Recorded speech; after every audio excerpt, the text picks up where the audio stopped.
бино ба таҳлили раёсати кор бо ҷавонон ва варзиши вилояти Соғ давоми 1 соли охир 147 ҳолати нашъаманд ба қайди расмӣ гирифта шудааст ки ин нисбат ба соли 2018 3 ҳолат бештар аст. гуфта мешавад ки бештари нашъамандон ҷавонон ҳастанд ва байни онҳо 2 нафар зан низ дар қайди идораи наркологии вилоят меистанд. ва чхеле ки ҳар яке мо шумо медонем ҳамаи он падидаҳои номатлуб имрӯз не ки як шаҳри мо вилояти мо ҷумҳури мо балки тамоми кураи сайёраро имрӯз ба ташвиш овардааст.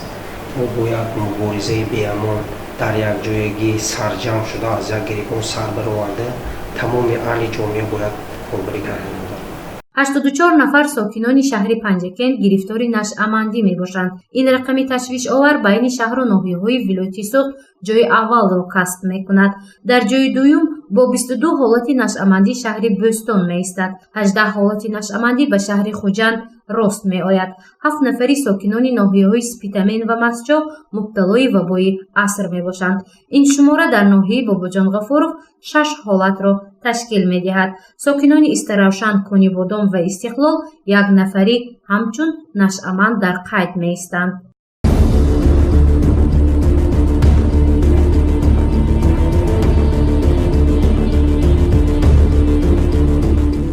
шахсоне ки мубталои ин беморӣ ҳастанд асосан ҷавонон ва миёнсолон маҳсуб мешавад. бино ба гуфтаи сардори раёсати ҷавонон ва варзиши вилояти Соғ ин гурӯҳи беморон аз паст будани маърифати ахлоқӣ ба ин кор даст заданд. ҳамчунин дар нишасти хабарӣ гуфта шуд ки шумораи гирифторони бемории вируси норасоии масъунияти одам дар соли 2019 кам гардидааст, яъне ҳамагӣ 64 ҳолатро ташкил медиҳад.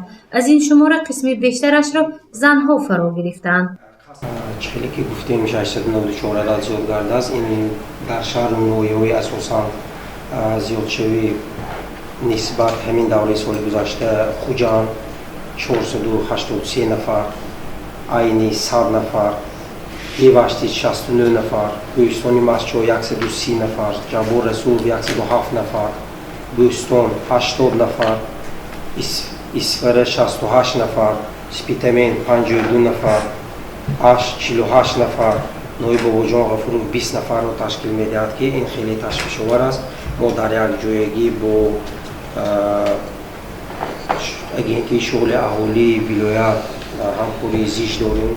бисёр вобаста ба ин шуғлноки ҷавонон аз ҷониби бахшҳои кор бо ҷавонон ва варзиши шаҳру ноҳияҳои вилоят 183 ярмаркҳои ҷойҳои корӣ холӣ ва 167 чорабиниҳои гуногун баргузор карда шуд ки зиёда аз 46 000 ҷавононро дар бар гирифт. дар шаҳру ноҳияҳои вилояти Соғ 8237 нафар ҷавонони бекорро раёсати ҷавонон ва варзиши вилоят ба қайд гирифтааст.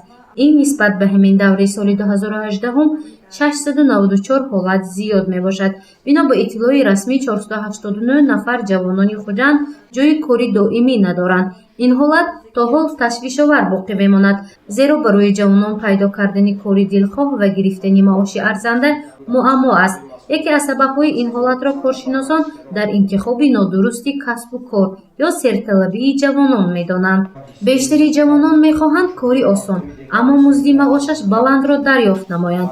бинобар ин рақами бекорӣ байни ҷавонон рӯй ба афзоиш меорад. гузориши Мафнушкур ва Насим Раҳимов барои барномаи иттилоотии Хабар.